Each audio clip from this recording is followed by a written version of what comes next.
Magandang umaga sa ating lahat. Patuloy pa rin po ang epekto ng dalawang weather systems sa ating bansa. Una na po dyan ay yung unti-unting lumalakas po na amihan or northeast monsoon dito po sa may northern Luzon kung saan magdadala po ng bahagyang pagbaba ng temperatura at may hinang pag-ulat. Habang sa natitira ng bahagi ng Luzon, Visayas and Mindanao, patuloy ang mainit at maninsangang panahon, dulot pa rin yan ang easterlies o yung hangin pa rin po galing sa silangan, particularly the Pacific Ocean. At base pa rin sa ating data satellite animation, wala tayong nakikitang anumang weather disturbance na papasok ng ating PARS sa mga susunod na araw.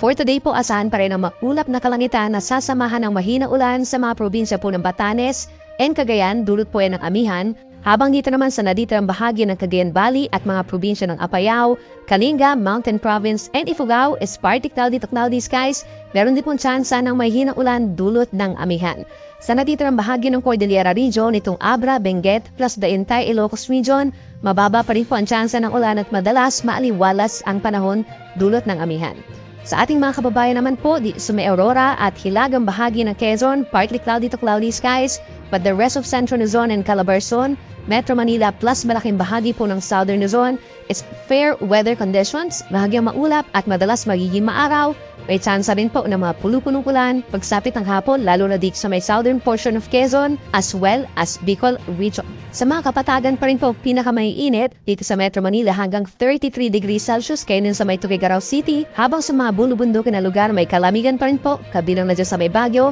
between 17 to 25 degrees Celsius. Sa ating mga kababayan po sa may Palawan, Western Visayas, and Central Visayas, fair weather conditions where madalas magiging maaraw din ang panahon lalo na sa umaga hanggang sa tanghali. Habang dito naman po sa may Eastern Visayas, partly cloudy to cloudy skies at may tsansa rin ng pulupunong ulan sa hapon hanggang sa gabi lalo na sa may Eastern Samar and Southern Leyte. Actual temperatures natin between 31 to 32 degrees Celsius pagsapit ng tanghali sa malaking bahagi ng Visayas and Palawan, but yung heat index na tinatawag o yung nararamdamang init ng ating katawan, posible maglaro between 39 hanggang 41 degrees Celsius dito po sa malaking bahagi ng Palawan, Panay Island lalo sa may Iloilo and Capiz, at nandito po sa may Eastern Visayas. Sa ating mga kababayan naman po dito sa Mindanao, pinakang-uulanin kung sakasakali mga saglit lamang po itong Caraga Region and Davao de Oro and Davao Oriental pagsapit po ng tanghali hanggang sa hapon, dulot po yan ng easterlies. But for the rest of Mindanao,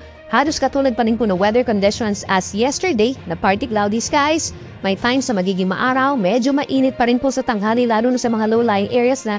urbanized areas po, and then may chance rin po na mapulo-punong ulan lalo na dito sa may Basilan, Sulu, and Tawi-Tawi. Pinakamainit naman po ngayong araw dito sa may Panting Zamboanga City, Cotabato City, Jensan, and Davao City, kung saan yung actual temperature is 32 to 34 degrees Celsius, but the heat index o yung mararamdamang init posibleng umabot pa rin sa 38 to 41 degrees Celsius. Ngayon naman po dahil sa amihan, unti-unting tumataas yung mga pag-alon dito sa may Northern Luzon hanggang 3.4 meters po or nasa isang palapag ng gusaling taas na mga pag-alon po yan, delikado sa mga small sea vessels at mga nangingisda. And over this weekend, malaking bahagi pa rin ng Northern Luzon plus itong Aurora, baybayin ng Quezon, Bicol Region hanggang sa may Eastern Visayas, magiging maalon na rin po kaya yung meron mga sea travels, lalo na may tatawid dito sa may Bicol Region and Quezon, mag-ingat po sa matataas na mga pag-alon. At ang natitirang baybay naman ng ating bansa, banayad ang katamtama ng angatas sa mga pag-alon at papayagang pumalaot ang ating mga sasakyang pandag. Dito naman sa Luzon for the next 3 days, asahan pa rin yung pag-ira ng northeast monsoon ramihan na bahagyang maulap hanggang maulap na kalangitan ng dala. Yung mga